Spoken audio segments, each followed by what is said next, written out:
It's that time of the week again, Wednesday night at 7 o'clock. Welcome into 615 Preps Live, presented by Sellers Funeral Homes. 5 wide tonight, so lots to talk about for this week, and let's just bring everybody up on their microphones. Guys, welcome. Good evening. Good evening. Is everybody sufficiently dried out from Thursday and Friday night? I think so. And we're getting ready to have probably the best weather we've had in a month on Friday night. So I walked outside a little while ago, and it was absolutely perfect. So yeah, very thankful I wasn't out in that rain those nights, but we definitely got hit during the game on Saturday near the end. So all 3 days, not nights. Beach Hendersonville was a Saturday, but God, I hate rain. Yeah, I needed it, but I hate it. I think we're paying the price for all the good weather we had last season. Mm-hmm. Yeah, it's kind of starting to average out a bit. So, well, hey, we'll take the rain in these weeks as long as we don't get the rain in Chattanooga. We'll be all right. Yeah, I think week 3 was like the only somewhat rain game we had last year. Because I remember being at Hendersonville and I had to take off my visor and never put it back on. Yep, we were there. We'll take some Monday and Tuesday night rain for the rest of the season. That's fine. Certainly good with that. Oh, guys, week 7, already in October. Feels like a season's just flying by. It's the best month of the year. It's my favorite. I agree with that. It's my favorite month. I mean, weather changes. It feels good. Yeah, I mean, it's football weather. Hopefully it's football weather. Yeah, I was going to say, knock on wood, grab your rabbit's foot. Don't walk under any ladders or. Yeah, last month of regular season and a lot at stake for a lot of teams over these next 5 weeks, these next 5 Fridays. It's a fun time to be a high school football fan. We're going to talk about a lot of week 7 games in our picks a little later on. And obviously we've got our apologies coming in the middle of the show, and probably despite my best judgment, we're going to open it up for you guys for questions in segment 2. So get them ready. We'll talk about them and see where this goes. It could go good or it could go very, very wrong. It could go off the rails quickly. You never know with this group. Hey, Chris, before we start, I just want to say one thing is, I'm glad that we have high school football to talk about, considering all the bad things that went on with Helena. Please don't anybody name any new children that. But we're thinking about them. We've posted some links to some aid organizations and some people who are raising money. Really feel bad for those teams out there on the east side, since that's what we do, and those kids and everybody who lost loved ones in the storm. We're here tonight to have a good time, but I thought it'd be remiss not to mention that at the beginning of the show, and then and just keep them in the back of our minds as we progress this week. Yep, for sure. And I mean, Tyson's he's got that up on Jackson. Keep that family in your thoughts. He was in a car accident last week, and saw an update on him actually a little bit earlier, saying he woke up and he's coherent. So I mean, progress is being made, but make sure you keep the Mount Juliet family and his family all in your thoughts too. So a lot of bad news lately, guys, and it's not great stuff, but yeah, certainly unfortunate for all of those involved there. It really tough situation in East Tennessee and Western North Carolina. Just unimaginable destruction and damage through just a once in a 1,000-year event, really. And just keep them in your thoughts this week as we go on. Let's go ahead and kind of transition into what we saw in week 6, because the weather, I think, it played a major role in several games and probably flipped some results, honestly. Yeah, I mean, I was at 3 games, 2 turf fields, 1 grass. And also Matt, the Beach player, that's nice. You as well. Keep sending your thoughts too. It was a long weekend, man. It's one of those weekends where we haven't had a three-day weekend since week one. A lot of weird games this week. Chris, you were at one in particular that I think if the rain hadn't really been there, it would have been much closer. I don't know if my games would have been. Beach just dominant against Hendersonville. FRA just dominant against East Nashville, who's really beat up. And then Springfield's probably a better team than Portland right now. They had that game in hand. So not a whole lot to take away, but there were some weird results. Yeah. The one you the mentioned. areas that I'm sorry, Chris. Yeah, the one you mentioned, Joe, Stewart's Creek and Antioch. The rain wasn't so much a big deal, but the wind was, and it was really blowing passes around. You couldn't really throw the ball over there. And Stewart's Creek simply came to play and took advantage of Antioch turnovers deep in their own end to make that score 27 to 6. And that could have easily been a lot closer or even flipped if it had been dry. But it really makes me wonder. I mean, as you went out east, it seemed to have gotten worse. Of course, if you go really far east, it did. But on the Upper Cumberland Plateau and that over there, some results that were really kind of head scratchers. That you wonder how much the weather and the wind and all that factored in, and would those results have flipped? It's hard to say because the scores were a little bit lopsided. But did they take some games out? And that 4A region is a mess now. Yeah, it really is. The go ahead and talk about it. The game, one of the big games that you're talking about is Macon County and White County. Yep. In a game where maybe the field conditions wasn't the biggest story. More so, from what I've been told, is whenever you get a situation like that, it's really easy for a player to not want to go out and play in a sloppy mess. It's wet, it's nasty. There's a chance of injury, and sometimes before the player can realize, hey, it's still football. They're down 3 touchdowns, as it was in the case for Macon County, and then it was just too big of a hole to come back from. That game, you looked at what, as Joe said, what Beach was able to do with Hendersonville, just hit them early before Hendersonville could ever get settled into the game. You're already kind of got a little bit of a shock factor because of the weather, and then a team jump up on you by 2 or 3 scores. I mean, it's hard enough to come back from 2 or 3 scores, but when you factor in all the conditions, I mean, it makes it near impossible. Yep. Yeah, and that region 4A is going to be kind of our spotlight this week because Macon County plays DeKalb County, and both teams have hit some losses, hit some bumps with these recent results, and Friday night's going to be huge for both of them. Yeah, we'll get to that one later, but I mean that game went from being like 2 teams that could potentially be a top 2 spot to this is kind of an elimination game now. It went from who's hosting to who's getting in.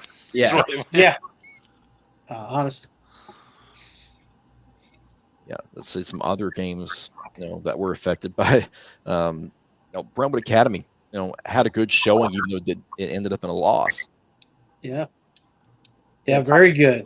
Tyson, I mean, you've gone against that Brentwood Academy team, and I know it's a rival, but to see them go toe to toe with Baylor, I mean, do you think maybe that says more about where Brentwood Academy was last year to now, or do you think the weather maybe played a big part?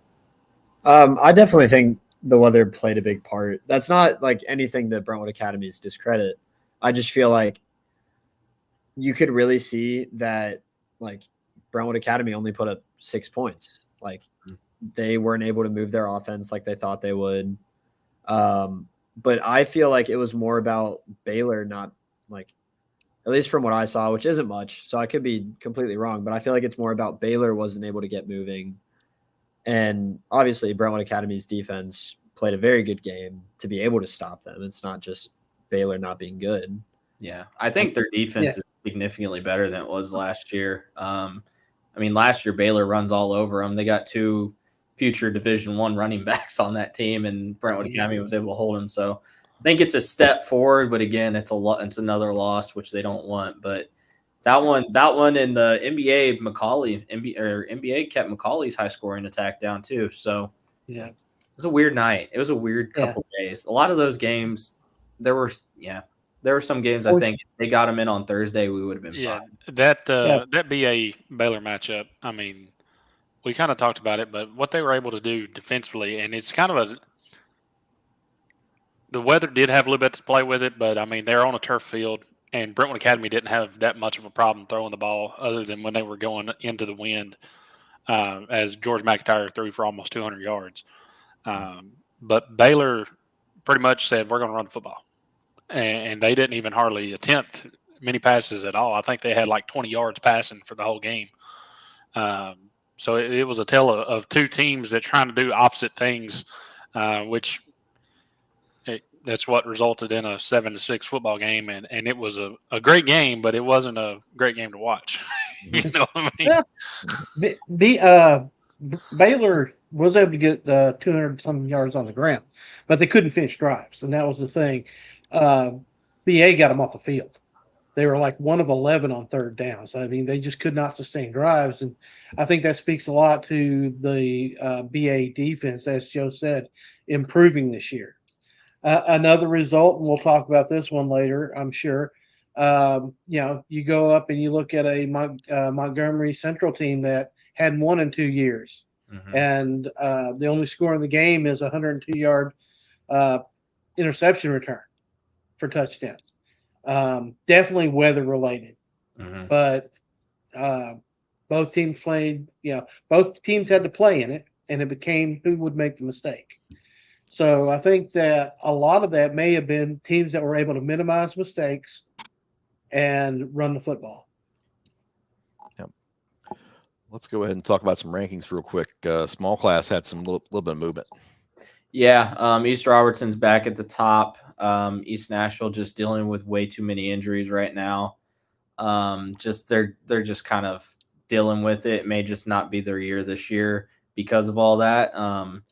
Still a really good football team, a lot of young pieces, but they've got a lot to deal with. East Robertson kind of looking back in form, massive game this week against Westmoreland, and Nashville Christian didn't play until Monday, but they dominated GCA. They look like the class of D2A right now, and especially when they get all those guys back, it's just kind of scary. So DCA kind of lurking right there. Friendship Christian, I would probably put at 6. Gordonsville at 6-2. They dropped out after their loss, but yeah, it's close right now at the top, especially with East Robertson and Nashville Christian.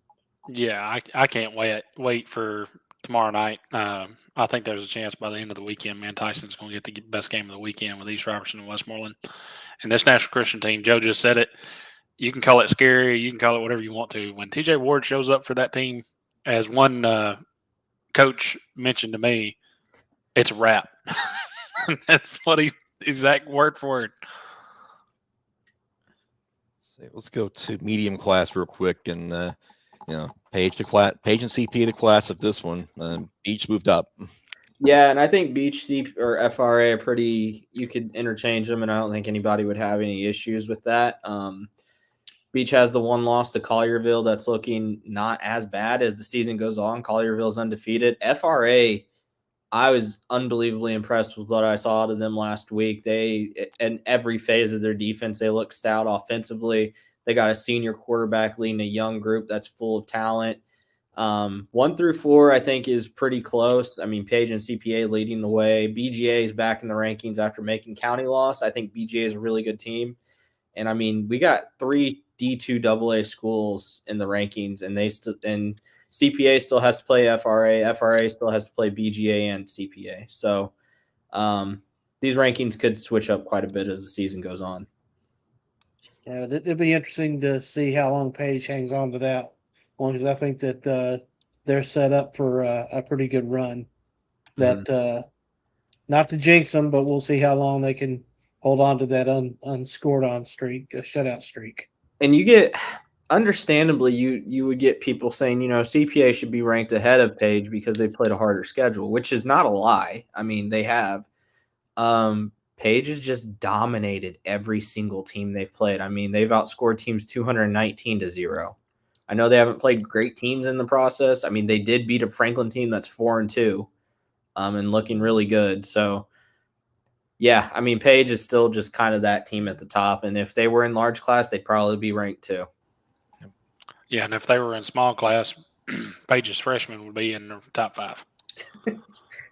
Yeah, you can make the argument about bad teams, but shutouts are still hard. Like Exactly. there were years Yeah. at Brentwood where we had probably one of the best defenses in the state, and like we maybe had like 3 shutouts that year.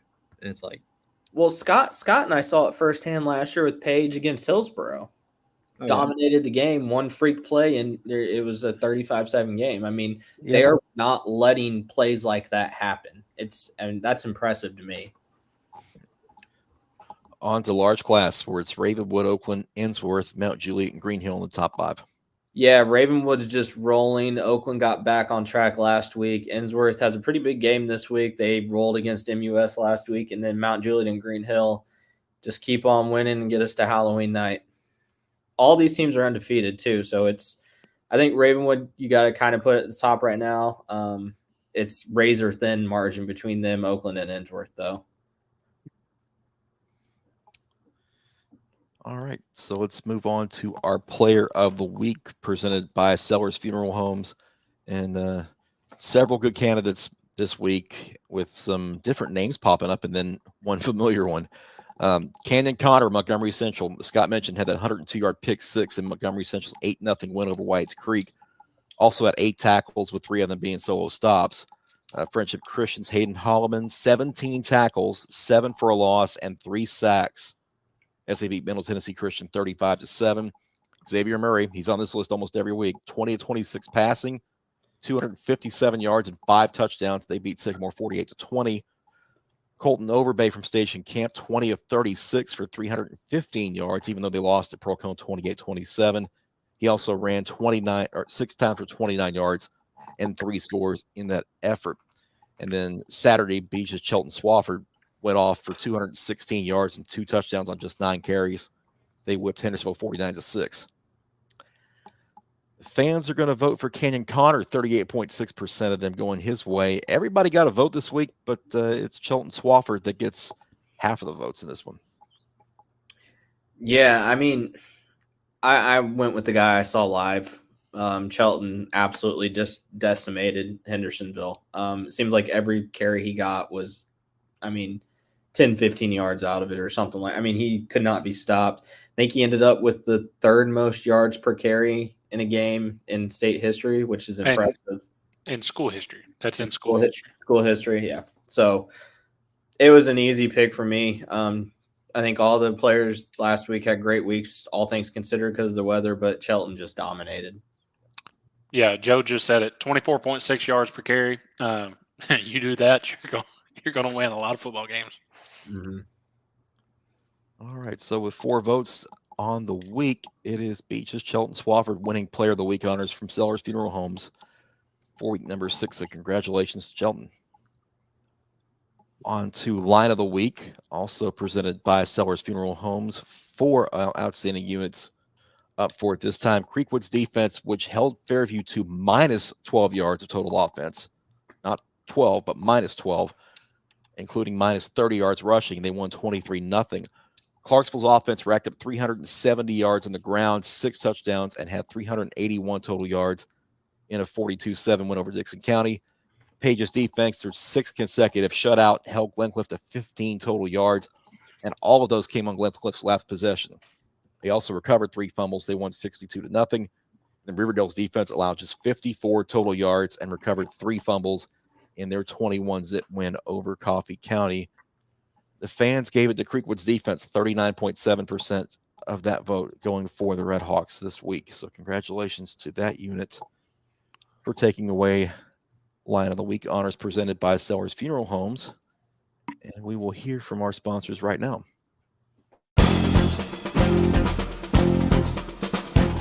Doing something nice for someone, what a great idea, and Judge Sellers, owner of the Sellers Funeral Home family, is doing just that.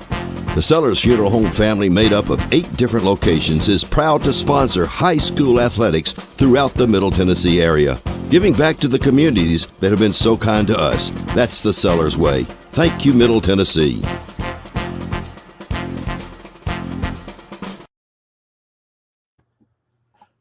All right, so thank you to Sellers Funeral Homes for their continued support of our show and of the Player of the Week and Line of the Week honors. So yeah, now, huge shout out to Creekwood, right? A team that we've not talked about a lot. 5-1, 5-1, guys. What a job they're doing over there, and got themselves in a really good spot to make the postseason. Yeah. Yeah. So we're going to open it up to questions from you all watching tonight, or just whatever you guys want to talk about for a few minutes, and let's just have a good time. So here's a question for you guys. Of those games that we listed last week of like dream matchups, who do you want to see? What's your dream matchup for the area? Because I mean, for me, it's Page and CPA. I'd agree with that. Yeah, I absolutely would agree with that. I mean, the styles of those two teams. I mean, it just it's like looking in the mirror. It really is. Both teams like to run the football. Both teams really built around that defense. Tradition, both places. It's got that matchup's got everything you want in it. A matchup I want to see is Innsworth and Oakland. Mhm. I want to see that Innsworth defense, that Innsworth front seven versus that Oakland backfield. But again, these are matchups we won't get, unfortunately. But it's all about dream matchups, right? One can dream. I love the idea though of when we're talking about matching up teams, but some of these coaches that are just absolute geniuses at what they do. The chess matches that you would see between Rathbone and Engel Martin, Creasy and Hasselbeck. Those are kind of the things that would intrigue me. What would they, would we see any situations that we don't get? And I think that's the thing about those games is, and the great thing about them not playing is that we talk about what if, but yeah, we would love to see them on the field. What about you, Tyson? You're muted. I thought I muted myself a while ago. Ennsworth and CPA. The best of the private schools around here. Yeah. I don't know. Ennsworth, I just really like what they're going. It makes me happy thinking that there's like just Ennsworth. Like a couple years ago, they were not good, were they? They were good. They were kind of third in the pecking order, right? BA was good, and MBA was really good with Marcel.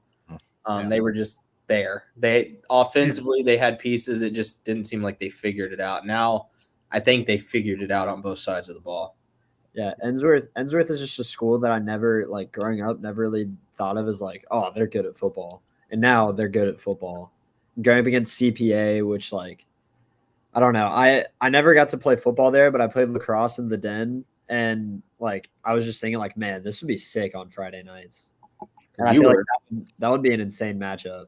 You were little when Ennsworth was dominating, then, weren't you? Yeah, I don't even think I knew Ennsworth existed. That hurts my soul because that was around the time I was in high school. So I only knew him from lacrosse. Really, they used to be really good at lacrosse, and then recently they've just kind of fallen off. Hey, Scott, he's making Joe feel old. What do you think about that? No comment, dude. Makes me feel better, So, that does. Yeah, it does make me feel a little better now that you mention it. Yeah. So Dalton's comment, that's one we're going to get to a little later, I think. Well, yeah, for sure. But let's go ahead and mention this game anyway, just because of the ramifications of it. This is essentially the region championship game in 4-2A. We're going to hold off like what we think about this game until our picks because it's down in who you got. But when we talk about differences, we'll talk about the keys, I guess you would say later. But the difference is the difference makers on each side. Zach Gross for East Robertson, Cooper White for Westmoreland. Whichever one of those guys has the better game, that's the difference makers. I got one question on Instagram. Thoughts on NBA football this year? They need Hugh Price back in a bad way. I'm impressed with how the freshman quarterbacks playing for him though. Yeah. But he makes so much of a difference, though. Yeah, It's and a step up. Future he Austin puts- Peay of Brooklyn Davis is having a good year, but Yeah. they need something. They need something else. Yeah. They need some more playmakers, and I think that they're just young in the wrong spots. Hugh Price put in tremendous work this offseason, and it's just unfortunate that they were snake bitten with injury early in the season. Yeah. I think that they're in a good position next year, but I think, or maybe even later this year. But right now, NBA is they're just having trouble overcoming that hump.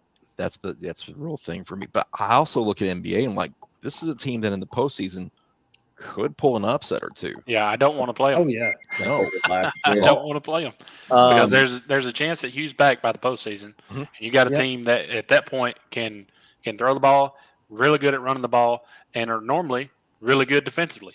Yeah. So that's a telltale. You want to know how you Don't pull count up upsets in the postseason? That's how. Don't and count all them the pressure's off of them. Couple Clarksville related questions too. What are our thoughts on Kirkwood football, and do we think Montgomery Central can win another game?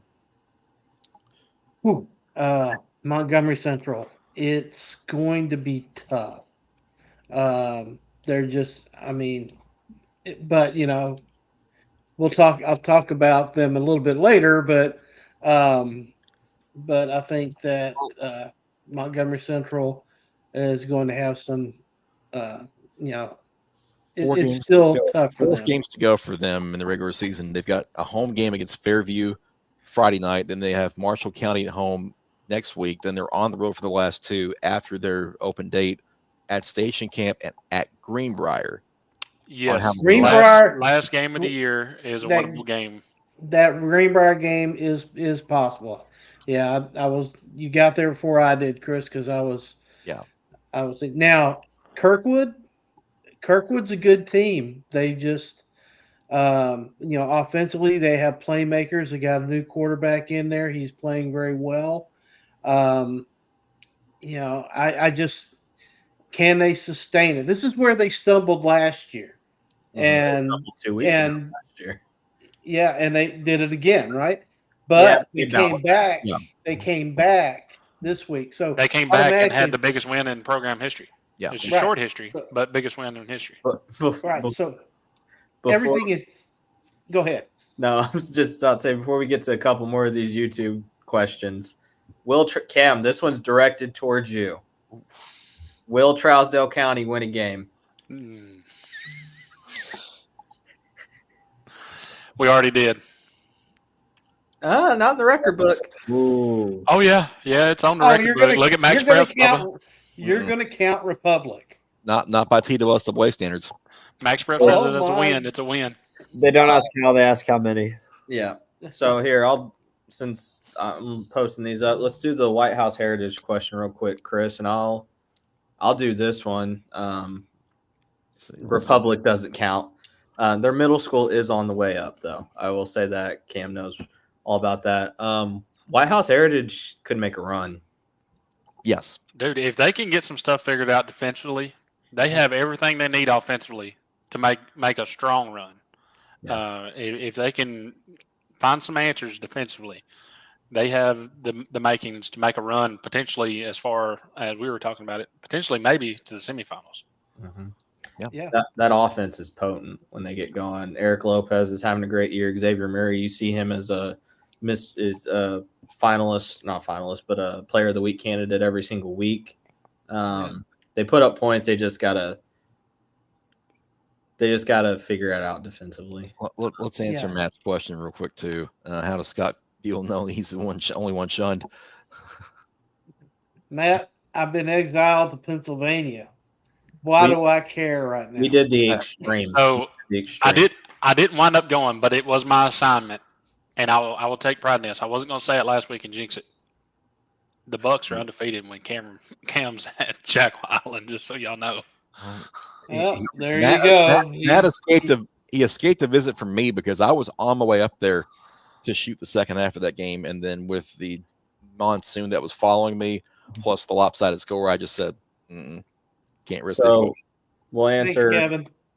one more from Isaac. Clarksville. Somebody asked about Clarksville Kirkwood. I mean, that's for the region title later in the year. That's a huge matchup now. Yeah. That's massive. And maybe Tyson, you'll be at that one. That is I'm next Thursday gonna- night too. That I'm is gonna be next very Thursday honest. night. Clarksville runs away with that. You I think feel so?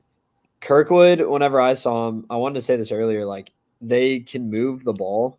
Josiah Claybrooks, great running back. I thought he's a very, like, at least when I saw him, I'm like, wait, why are we not talking about this guy? He's killing these kids. But, and it could have just been that night. Granted, that's the only Kirkwood game I've ever seen. But they could not take care of the ball. I think they had one, maybe two interceptions. They had a blocked field goal, which ended up didn't really matter because they got the 2-point conversion, but multiple fumbles, some of them unforced. And I just feel like they're still a little bit away because Clarksville, like, as much as I want to call them like Mickey Mouse undefeated, like just because they played not great teams compared to the rest of the region or like the coverage area, they are still far and away the best team in this region. Yeah, I think Clarksville's actually found it. I think they had a couple holes to replace from last year's undefeated regular season, and you saw that out of the gates. A couple games where they probably should have won by more, but they didn't. One of those games being the Springfield game. Springfield's turned out to be a pretty good football team. A 10-3 win for Clarksville in that game. But I think they found it. They found the offense anyway. They scored, I think, over 30 the last 3 weeks. So they found some numbers and right at the right time before they have to play Kirkwood and they have to play Rossview. You know, that schedule has not got any – it's not murderer's row for sure, but, you know, that's the two that they have to win to win a region championship and host in the playoffs. The linebacker play of Clarksville will be the difference in that game.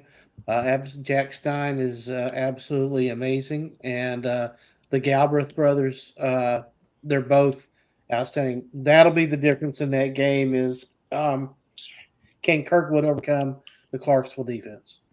So we got two more questions. Isaac's we've actually answered a couple weeks ago, I think. Like, who's surprised us both positively and negatively? I think negatively, I don't know. It's gotta be Who? Gallatin. Yeah. It's got to be from a team that we had preseason to win the region to they got to win a game or two to make the postseason. I think Creekwood's been one of the more positive teams. I think there's Springfield. There's so many. There are so many that we can name. That could be a whole episode in itself. So It really could be. Two more. Or Station Camp, I think we all think is a decent team. Last week they showed something against Pearl they haven't really shown all this season. Right, they Overby, right? That's the reason why in the preseason we had them as a borderline playoff team, and they got good defensive ends on defense. And the Overby kid played really good last year at the end of the year as a freshman. Yep. And he comes back this year as a sophomore, and we thought that he was going to have a great year, and he didn't show up until Pearl Cone. Yeah. So if he does show up the rest of the season, though, they are exactly what we thought they were, and that is a playoff team. And it's kind of weird to say this about a 1-5 team, but the rest of their schedule gives them opportunities to just march right back up into that top 4. They got White House at home this week. They're at Creekwood in 2 weeks on the 18th of October. They got Montgomery Central at home, and they're at Whites Creek to finish up. Yeah, in our group chat, we've talked about the biggest games of the week for playoff implications. Guys, this is a playoff game. Mm-hmm. Station Camp versus White House is a playoff game. Mm-hmm. If you lose the game, you're out. Yep. I think we got one on here. If Westmoreland beats East Rob, will it solidify themselves as a contender for state? I think the answer to that's yes. Mm-hmm. For sure. Yeah, I would think so. Pretty easy answer there. The last one, I think we got. Do we know anything about Mount Juliet or Green Hill yet? It's not. Want to know? It's not a bad. It's not a bad question though. neither team has really played a murderer's row of games yet, but I think we do know quite a bit about both of them. They're both really good teams. They're both right now. I mean, Mount Juliet went to Cookeville and won by 21. That's an impressive win. And then Green Hill, I think how they responded against Lebanon really showed just what that team is. Cannon Burrows is one of the best quarterbacks in the area right now. I think out of the two, Mount Juliet's definitely played the toughest team and probably Cookeville. And they played them at Cookeville. And they did something that you don't see a lot of teams do. Cookeville's got a senior quarterback. I know they're right outside of our area, Blake Owen, that has terrorized this region for 3.5 years. Mm-hmm. Guys, they made Cookeville put in a different quarterback. I don't know if you know this or not, but Blake Owen got benched. And they brought in a freshman quarterback that threw for 170 yards in the second half against Mount Juliet. But, this Mount Juliet defense is the real deal. Yeah, and Green Hill is playing, I'm not going to say with one hand tied behind their back, but they're playing with maybe pinky toe. Yeah, I don't know. They're missing one of their primary weapons there in Manning. They have And they have found ways to win in dominant fashion. They've had to possibly change their offense a little bit, and Cannon Burrows has stepped up. I mean, this is going to be a really outstanding game, I think. Well, and you take away one half against Lebanon, and Green Hill's defense has been dominant too. I mean, they're averaging just 8 points a game allowed. I mean, that's something that I think goes unnoticed a little bit because we talk about Aaron Manningly and the Green Hill offense, how they're putting up a lot of points, but that defense has done the job. Yeah, turnover machines too. They may have the most turnovers forced in the mid-state. Will Butler, he's a turnover machine. So, all right. Yeah, good stuff. Thanks for all the questions. We will talk about Hendersonville Springfield and who you got as well. So I know we wanted to make sure. And I don't think Page is looking past Henry County either. I will say that. So, not Page, Beach. Sorry, there's another part. Beach is not there after last year. They are not looking past Henry County. Yeah, they're not a bad team either. They took your boys to the edge. Yep. All right, time to make amends. We had some misfires last week, so let's make up for them here.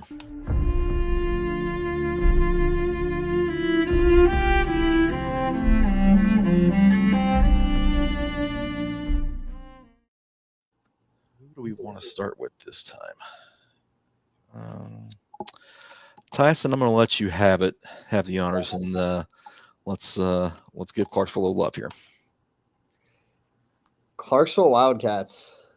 I'm sorry, man. I wanted the upset, I was at the Kirkwood Dixon game. Dixon played well there, and I was thinking, maybe they can do something. They can't. As much as I want to hate on y'all being 10-0 last year, y'all still run this region. That's really all that matters. And also an apology out to Chuck Balthrop, my teammate. I hated that smug face whenever Clarksville won, but I do owe the team an apology. I'm sorry, Wildcats. I'm not sorry, Chuck. I'm sorry, Wildcats. No, for real. All right. Well, we know where your allegiances lie, so you've never shied away from that. What's that? No, Clarksville deserved an apology. I hate Chuck.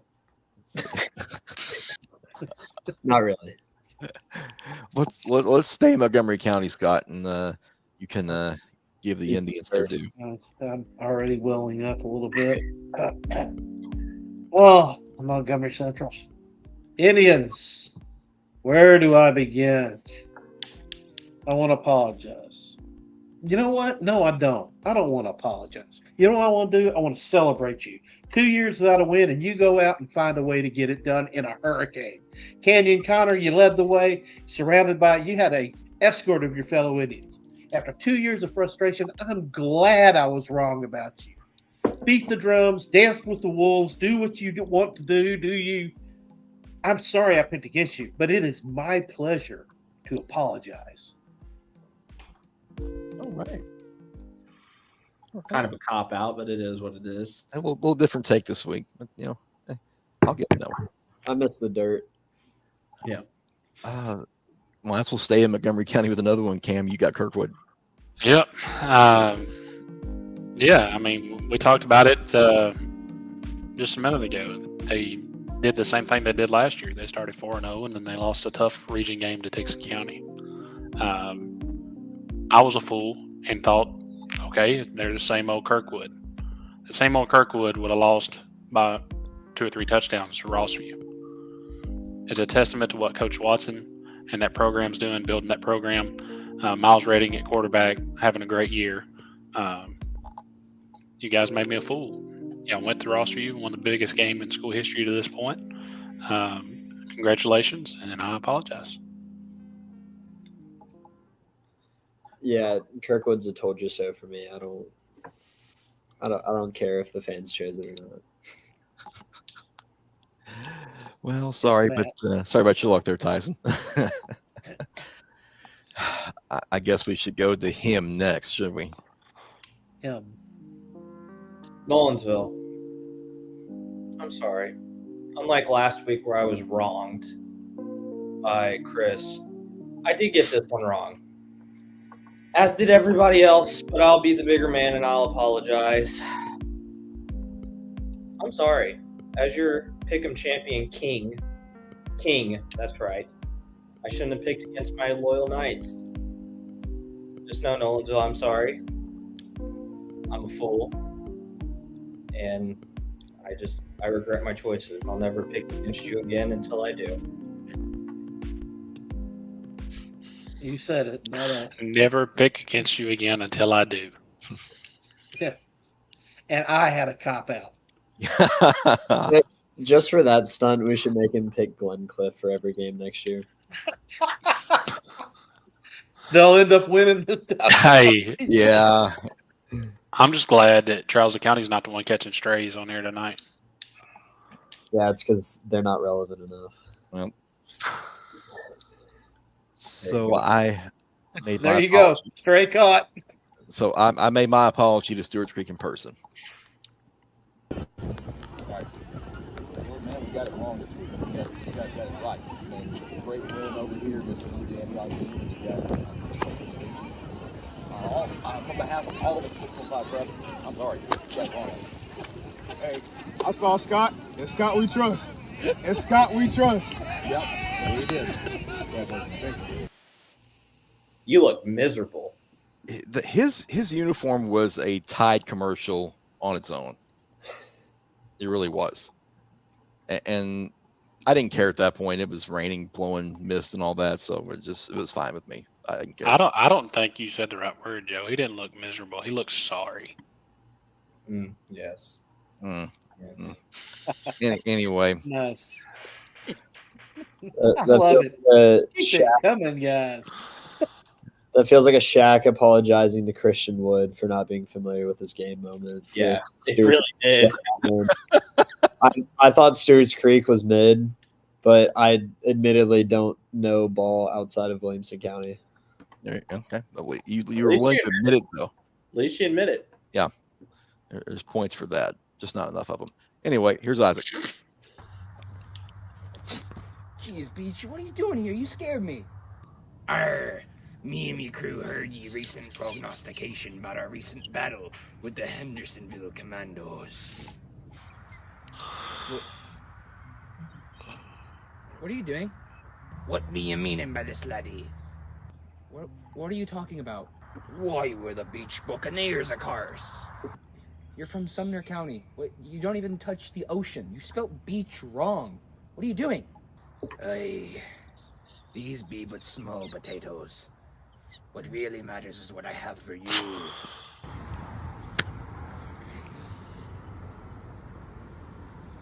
No, not the black spot. What does this mean? Oh, I believe you know, laddie. It means he's a-comin'. Just remember, dead photographers take no pictures.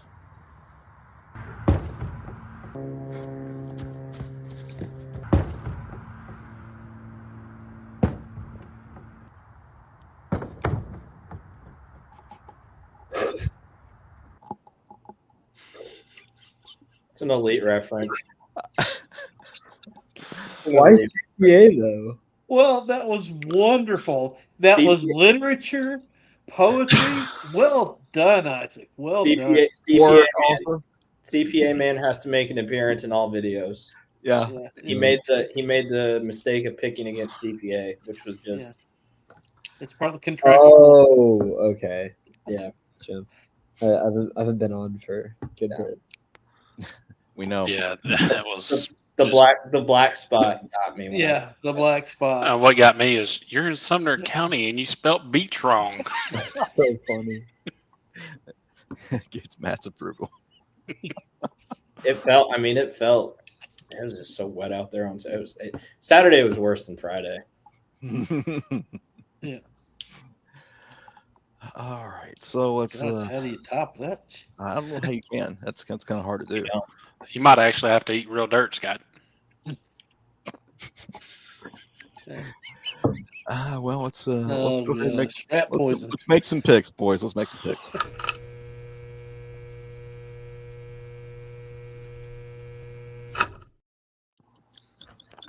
Not a bad week. Not a bad week overall.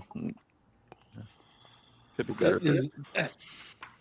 Are my glasses right?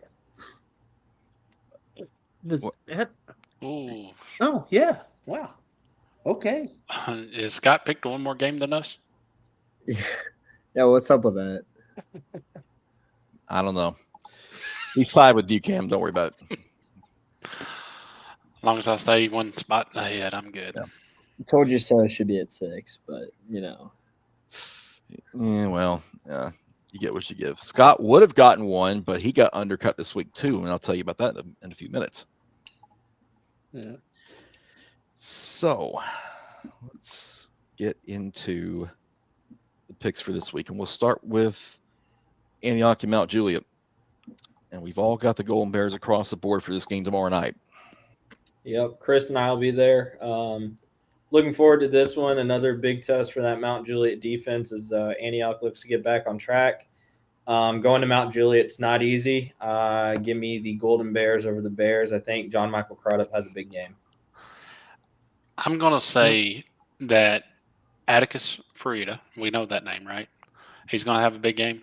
But the name to watch out for, I want to make sure I get this last name right. It's Isaiah Rittenberry, I believe is how it's pronounced. It's Rittenberry, or I think that's right. I think you're right. He's a kick returner, plays safety for the Golden Bears. Look out for him potentially to pick off Andre Adams tomorrow night. Be Rosenberry. I think it might be Rosenberry. Yeah, it's Rosenberry. Yeah. Mount Juliet's been playing some great football, especially defensively. Yes, Cam Atticus Fiorita is pretty outstanding. So is Brooklyn Nugent. Win. And I probably win. Thank you. Win. I was about to. Okay, Brooklyn win. They have a nasty attitude. They've only allowed 41 points through 6 games. Antioch puts points on the board, but they give up over 20 a game. Yeah. So, I'm going Mount Juliet in this one as well. Yeah, Antioch's defense is, the one thing that I couldn't really overlook. And also Mount Juliet's on a hot streak, but they're also playing for something bigger than just Mount Juliet. I know from personal experience, nothing lights a fire under a team. Nothing brings a team closer together than a tragedy, especially when it's a teammate.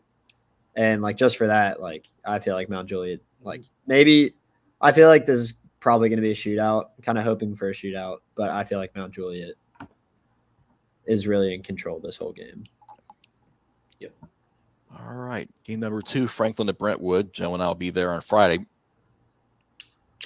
Yeah. This will be a good game.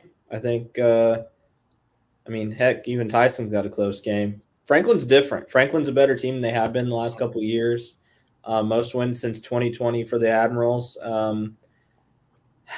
Until you beat a team, it's hard for me to pick against them, though. I think Brentwood has enough pieces on offense. I think that defense is still really good. We're not talking about Brentwood maybe as much as we should be for a 5-1 team, and the Bruins at home take care of business in a really close one. Yeah, I got to say something. I think this may be one of the better coaching jobs Clint Finch has done because this is a team that lost quite a bit from last year's squad that was really good, and they're still right there in the mix. I mean, yeah, I think the coaching staff's done a great job. Yeah, I mean, this guys, everything Brentwood wants is still right there in front of them. They win this game, they're in great spot to at least host a playoff game, and that makes the Battle of the Woods game probably for the region championship. And vice versa for Franklin. You know, if Franklin wins this game, they're in a really good spot uh, to get a home playoff game for the first time in a long time. So, but what a job both of these coaches have done this year. Coach Atkins in his first year at Franklin, I think people expected maybe him to have Franklin to be improved, but I don't think people thought 4-2. Yeah. Yeah. And Brentwood has been quiet. I mean, they're like that gentleman bandit, right? They're charming, they're dashing, but when you turn your back, they've emptied your safe and stolen your girlfriend.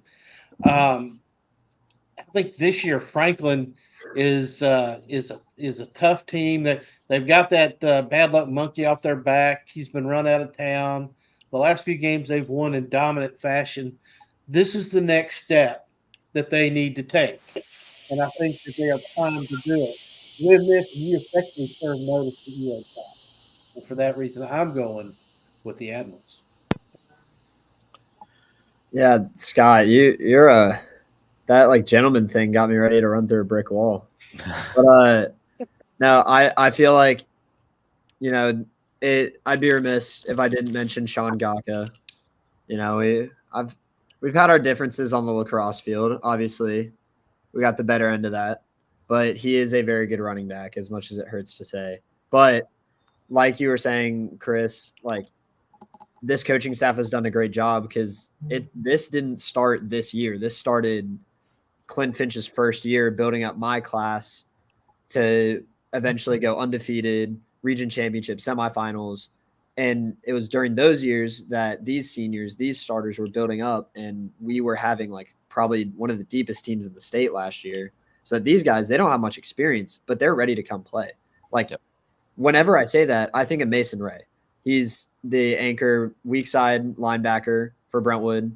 Last year, beginning of the year, wasn't getting much playing time. He was a backup. He was still the number 2, but we had Cooper McAfee, who was amazing. And now Mason's full-time starter, absolutely killing it. And just a great kid overall. I feel like just the character of the kids at Brentwood, like you don't get that culture really anywhere else. And I feel like that's not really talked about. That's good stuff there. But we are going to pick up the pace with the rest of these games. Gordonsville at Forest. Now, Joe, I'm going to let you take the Forest side, and then Cam can take the Gordonsville side. Quincy Mitchell, Forest freshman running back, 17 carries, 205 yards, and 3 touchdowns last week. I think he's the difference here. Gordonsville's kind of banged up. We'll see if they get everybody back this week. Forest is just kind of on a bit of a run. I know they lost 2 weeks ago. I like the Rockets here, though. Yeah, I think this is going to be a super tight game. Both teams like to do the same thing: smash mouth, run the football, play solid defense. Bryson Grisham, if he's out for Gordonsville, this one takes a little slight turn towards Forest, but I like Gordonsville up front. Their physicality up front, I think, wins them this game. Marshall County and Creekwood. As Marshall County 6-0. Creekwood's been one of the surprises of the year, but another big test for them. I just don't know if Creekwood's defense can shut down Marshall County. Simple as that. Nobody really has been able to, and Marshall County is a different beast at the moment. You've got a quarterback, Tyler Thompson, with a 73% passer rating. 73% passer, 26 passing touchdowns in this part of the season, 1,400 yards. He spreads the ball around. He moves the pocket. He's just really hard to stop. Nolensville, Hillsboro, kind of a key game in this region race. Nolensville off a big win over Centennial. Yeah, I don't think Nolensville lets that 2 spot slip. Hillsboro, I believe Hillsboro is actually 4-2, Chris. They are. This is a big one. I just think Nolensville maybe a little more talent on that side of the ball. So yeah, they are. Yeah. They are 4-2. The teams Hillsboro's beaten are combined 4-19, and they gave up 354 yards to the Kenwood Knights. I just think that Nolensville's got too much of an offensive game. Only a kickoff and return and late field goal pulled it out last week against Lawson. So I think Nolensville's probably the more talented team here. All right. Crossview at Dixon County, and we've got this one close. Tyson, you've got Dixon County here. Yeah, I mean, I could just be riding a wave that is already crashed, but just what I saw from Dixon, especially their defense against Kirkwood, like they just shut them down. And Rossview, I've heard from a lot of my friends here who happen to go to Rossview that like Rossview is just cocky, and I feel like either they're going to get a wake up call in the first half and come out and win the game in the second half, or they're going to get a wake up call by the end of the game. It's just a matter of how they want to respond. I feel like Dixon County is going to come out strong, and it's how Rossview responds. Yep. It is really how Rossview responds. I think that they respond after getting attitude adjustment last week from Kirkwood. I think Rossview defensively is still really good, and that's going to lead the way for them. Right. Moving on, Springfield and Hendersonville, and it's a Springfield sweep on our side. Yeah, I saw both these teams last week, and I just think Springfield's the better team on both sides of the ball right now. They're still in contention for a top 2 spot in the region. Big game against Beach here in a couple weeks. Yellow Jackets look really good this year. I would think that Cameron Commons has a big game in this, and it wouldn't surprise me to see KJ Chapman return a kick. Hendersonville just has not shown me anything yet. I don't think they've beaten a good team yet. And they've been blown out by 2 good teams. Westmoreland and East Robertson tomorrow night. Big one, Cam. Yeah. First of all, looking at these scores, Scott, holy cow. If you think either one of these teams is going to score 30 points, this is going to be an old school slobber knocker type football game. What Westmoreland's been able to do offensively this year has come out of nowhere, kind of surprised a lot of people. They've been able to put up points. But I think this is back to the old school region championship style football game. 21-14, 28-21, I think is where we're heading in this one. And could potentially, as Isaac shows, it could come down to an extra point or a 2-point conversion. This is going to be a really tight ball game. East Robertson not having Isaiah Groves hurts a lot, but at this point they've changed offensive schemes somewhat. They feel confident. Kason Young having a great year for East Robertson as a sophomore quarterback. Getting to see him versus matchup with Coach Cliff Harris's defense, this is going to be a really, really fun game to watch. Yeah, I think Cam, I actually fat fingered that one a little bit. That was not the score that I had, but it's my fault. No, I agree with you. I think it's going to be a defensive battle, and truthfully, I think the difference in this game is going to be the battle between Cooper White and Zach Groves. Yeah, I think it's really going to come down to how, can Zach get penetration? Can Cooper break it open? I mean, really, for me, this is a deal of, will East Robertson play a game where they don't beat themselves? Because this sets up kind of similar to the Smith County game last year in the regular season. And if they're not careful, if they have a lot of penalties and they have a lot of mistakes, then that's a Westmoreland team that can absolutely take advantage of it. Yeah, and that defense is nasty. Yep. White House and Station Camp, we are all on the Blue Devils this week, except for Cam. Well, actually, Cam and Scott are on Station Camp, so you two can talk about it. Yeah, he's here. He showed up. It took him week 6, but he showed up.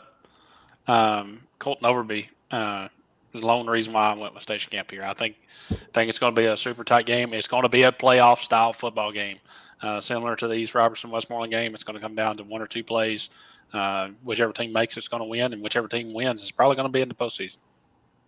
I think Station Camp can. I think Overby moves the pocket really well. He keeps his eyes on the field. He throws accurately on the run. But the thing that really got me was the fact that they just about shut down Pearl Cone offensively from about the second quarter on, except for 1 score. I mean, honestly, their defense really came out and answered the bell after they got down 21-0. So I think Station Camp is starting to believe, and I think that they are they're starting to see and believe in themselves, their coaching staff, and their system. I see that Chris and I are going to move a game ahead of you guys. White House has got more pieces to me. They're not a one-man show.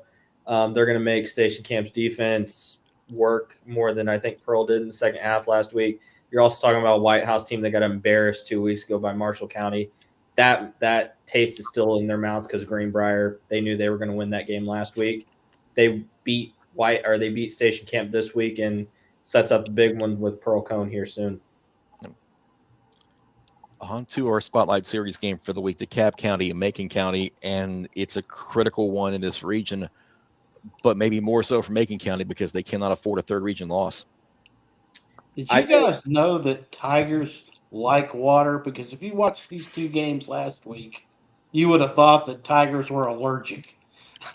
I mean, both teams played horrible. Macon County, I've never seen a Macon County team that couldn't tackle on the first one. He just gave up yard after yard. Trip Pinion just kind of ran ragged, and he shut down their offense. Same thing with DeKalb. DeKalb had the same problem. They couldn't get the ball carrier on the ground, and Madison Kendo almost went for 300. You're right, Chris. This game is a playoff game, in my opinion. Yeah, just looking back at the region schedules remaining, Macon County has Livingston Academy and then Stone Memorial on November 1st. If they drop this one, they're facing Stone Memorial for playoff lives. DeKalb County, on the other hand, they've still got Cumberland County, White County, and Upperman to play. So there's a lot ahead for them. They can really control their own destiny in this region if they can get a win in Lafayette. Yeah, we were talking about, guys, this region's already a mess, but by the end of this thing, it's going to be a really, really, really big mess. Because these teams are so close. I think Upperman's above everybody at this point. Everybody knows that. Macon, we thought was a for sure too, but evidently not. So now here's Macon County coming off of a tough loss on the road in a game where they kind of, just call it what it is, kind of had their manhood challenged a little bit. And they answered, but it was too little too late. Unfortunately for DeKalb, this could be a really, I'm just going to go ahead and say it, pissed off Macon County team, which is not going to be good come Friday night. Well, those picks are in, and we got one more to show you. It's Reggie's Rescue Pick of the Week presented by the Humane Society of Sumner County. And I mentioned, Scott, you didn't get that Told You So for Stewart's Creek last week because Bruno kind of undercut you there. Oh, Bruno. Yeah.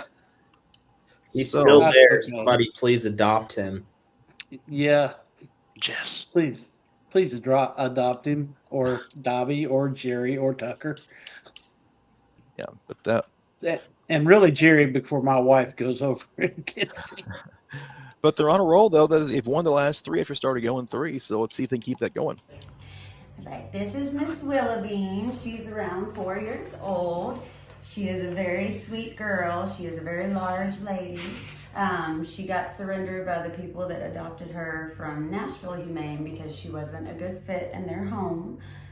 She's very sweet, very friendly, could benefit from a small diet. But very sweet girl, does pretty well with the other kitties, and is very friendly, but is not the biggest fan on being held. Yeah, see, but I'm a good girl, and I'm up for adoption, and fully vetted, tested for AIDS, leukemia, has neither, rabies shot, all of her boosters, deworm her, and she is spayed. So she is ready to find her a new home. All right, now let's try again. See the food? Okay, let's back up. You ready? Okay, go for it.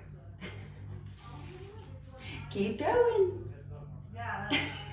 Gotta love cats. Honestly, this is kind of perfect because this is how Reggie did. All right. She went with DeKalb County. So that's her pick. Yep. Good job, girl. Yeah.